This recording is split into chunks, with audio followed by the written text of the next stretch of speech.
አላስተረፈውም እኮ ቤተሰብ። ይህን የሚያክል የሰማይ ስባሪ ግለሰብ በዚህ ሐሰተኛ ሰባኪ ላይ ስሜቱና ራሱን መቆጣጠር አቅቶት ገና እንዳየው ነበር እንደ አራስ ነብር የተወረወረበት፣ ያውም በፍርድ ቤት ውስጥ። ለምን ይህን ሰባኪ በዚህ መልኩ ሊያጠቃው ፈለገ? ሙሉ ዝግጅቱን ይዘነዋል። እስከ ፍጻሜ ድረስ ተከታተሉን።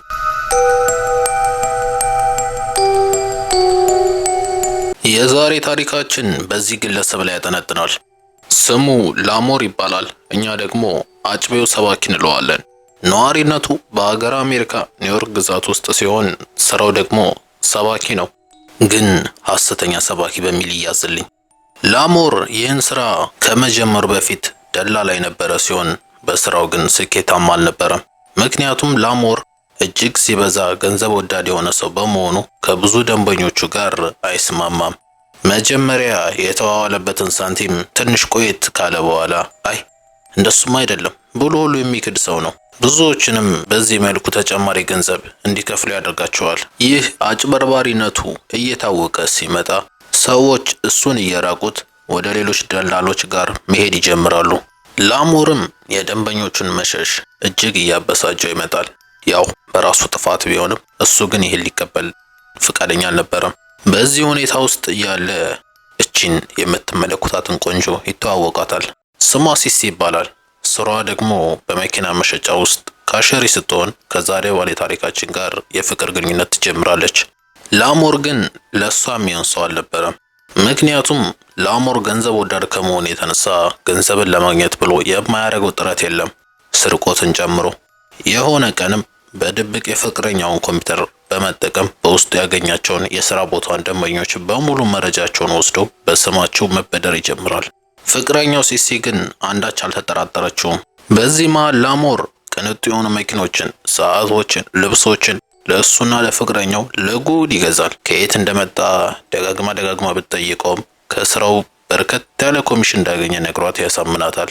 በዚህ መንገድ ግን ብዙም አልዘለቀም። ሳያስቡት ከመስሪያ ቤቷ ደንበኞች እንደ ጉድ ቅሬታ ይቀርቡ ጀመር። በቅሬታ ብቻ ግን አላቆሙም። ጉዳዩንም ወደ ፖሊስ ይወስዱታል።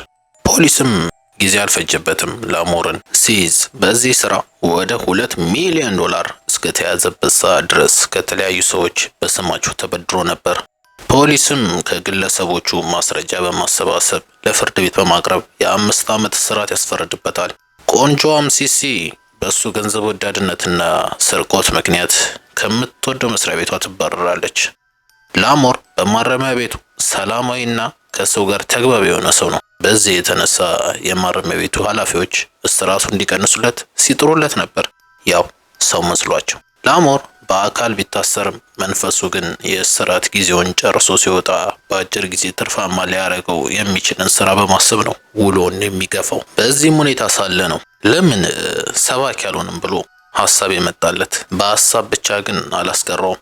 እንደ አውሮፓውያን አቆጣጠር በ2013 ከእስር ቤት ሲፈታ ወዲያውኑ በመኖሪያ ቤቱ ጓሮ ሰበካ ይጀምራል። ከዕለት ወደ ዕለትም የተከታዮቹ ቁጥር እንደ ቀልድ እየተበራከቱ ይመጣል።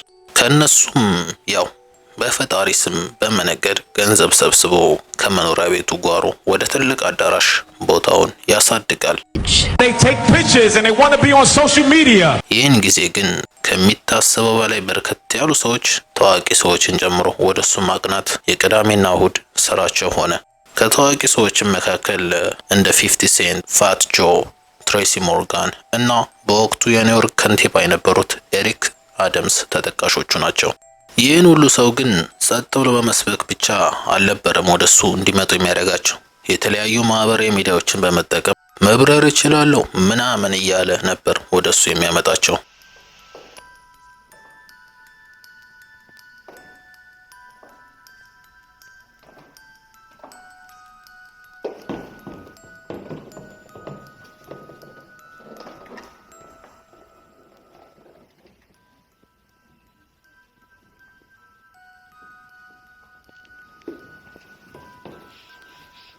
እንደነዚህ አይነትና ሌሎች የማጭበርበሪያ መንገዶችን ሰርቶ የሚጭንበት ኢንስታግራሙ ራሱ እንደ ቀልድ ከ1 ሚሊዮን በላይ ተከታዮችን ማፍራት ችሏል። አሁን ላይ ህይወት ለላሞር አልጋ ባልጋ ሆናለች። የሚገርም ቤት ገዝቷል። የተለያዩ ቅንጡ መኪናዎች ነው የሚነዳው። የሚለብሰው ልብስና ጫማ ራሱ በትዕዛዝ የተሰሩ ናቸው። This is my prayer closet. Got all my priestly robes, designer coats, you name it, Gucci, Louis, you name it, Fendi, you name it. Designer wear for days, for days, for days, for days, for days, for days, for days. ህዝቡን በሚገባ ስለ ራሱ ብልጽግና በመስበክ ገንዘባቸውን እጥብ አረጋቸው። ይህን ብቻ ግን አይደለም የሚሰራው። የተለያዩ ሰዎች ጋር በመደወል ልጸልዩላችሁ በማለት ገንዘብን ይቀበላል። በዚህ ሰዓት ነው የፕሮግራማችን መጀመሪያ ያስመለከትናችሁ ሰው ጋር የተዋወቀው። ጉዳዩም እንዲህ ነው። ልክ እንደለመደው አንድ ቀን ለዚህ ግለሰብ ባለቤት ስልክ በመደወል አሁን እድሜያችሁ ገፍቷል፣ ወጣችሁ መስራት አትችሉም፣ በጡረታ የምታገኙት ገንዘብ ደግሞ ትንሽ ነው። ስለዚህ እንዲበዛላችሁ ከፈለጋችሁ በጡረታ የምታገኙትን ሙሉ ገንዘባችሁ ለኔ ስጡኝ፣ እኔም እባርክላችኋለሁ ብሎ ሰክሶ ያሳምናቸዋል። እነሱም ወደ 90,000 የሚጠጋ የአሜሪካ ዶላር ወደ አካውንቱ ያስገቡለታል። ላሞር ሳንቲሙ እንደደረሰው ወደ ጸሎት አይደለም የገባው፣ ወደ ገበያ አዳራሽ ነበር ያቀናው። በዛም ውድ የሆኑ ቁሳቁሶችን ገዝቶ ብሩን ጨርሶ ወደ ቤቱ ይመለሳል። በዚህ ማጭበርበር መንገድ ለረጅም ጊዜያቶች ከቆየ በኋላ ስራው ለህዝብ የሚጋለጥበት ቀን ይደርሳል። እንደለመደው በእሁድ ቀን በአዳራሽ ውስጥ ህዝቡን ሰብስቦ በቀጥታ ስርጭት እየሰከሰ ሳለ ከየት መጡ ሳይባል 3 ጭንብል ያደረጉ ዘራፊዎች መሳሪያ ይዘው ወደ አዳራሹ ይገባሉ። በዛም ያገኟቸውን ሰዎች በሙሉ ላሞርን ጨምሮ ንብረታቸውን ይዘርፏቸዋል። በዛም ዝርፊያ ከ1 ሚሊዮን ዶላር በላይ የሚገመን ንብረት የተዘረፈ ሲሆን አብዛኛው ደግሞ የላሞር ንብረት ነበር። ክስተቱን ላስመልክታችሁ። How many of you have lost your faith because you saw somebody else die what you about to go through? Yo. All right. እንዳያችሁት እሱና ሌሎቹን አስፈራርተው ንብረታቸውን ይዘው ይሰወራሉ።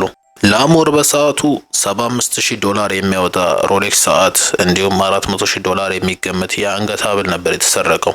ስለ ሁኔታውም በላይቭ ላይ ቀርቦ መግለጫ ሲሰጥም ነበር። Took all of my wife's jewelry and took all of my jewelry and then they left. ይህም ክስተት ህብረተሰቡን በጣም ማነጋገር ጀመረ። ስለ ዝርፊያው ግን አልነበረም። እንዴት አንድ ሰባኪ ይህን ሁሉ ንብረት ሊኖረው ይችላል?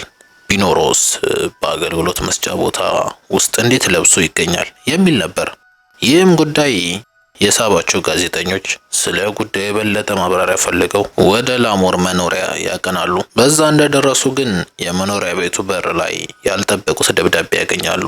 ደብዳቤውም ለተለያዩ አገልግሎቶች ያልከፈላቸውን እንደ ውሃ እና መብራት የመሳሰሉ ግልጋሎቶች እንዲከፍል የሚያሳስብ ነበር። ግራ በመጋባት ውስጥ ሆነው ላሞር የሚያገኛቸውን ገንዘቦች ወዴት ነው የሚያሸሸው የሚል ጥርጣሬ ይፈጥርባቸዋል።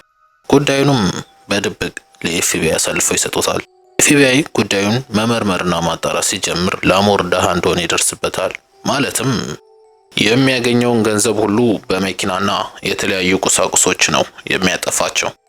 የባሱኑ ብሎ ያለበትን የገንዘብ ችግር ለመፍታት በማሰብ ሰዎችን ማስፈራራት ይጀምራል።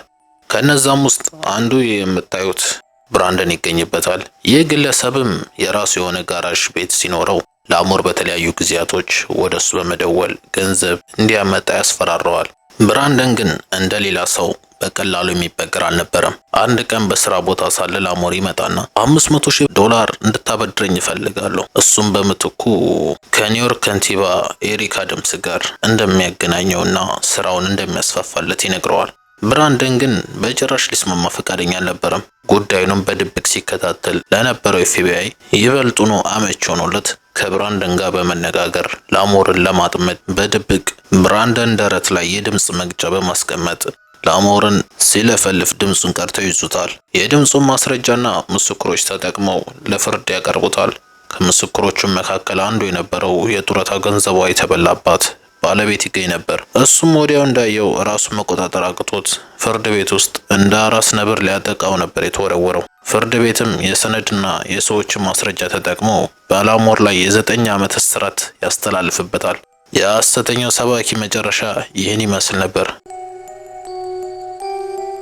እስከ ፍጻሜ ድረስ አብራችሁን ስለነበራችሁ እያመሰገንን ከተመቻችሁ ላይክ፣ ሼር እንዲሁም ሰብስክራይብ በማድረግ ቤተሰብ ይሁኑ። በቀጣይ እስከምንገናኝ ድረስ ቸር ይቆዩን።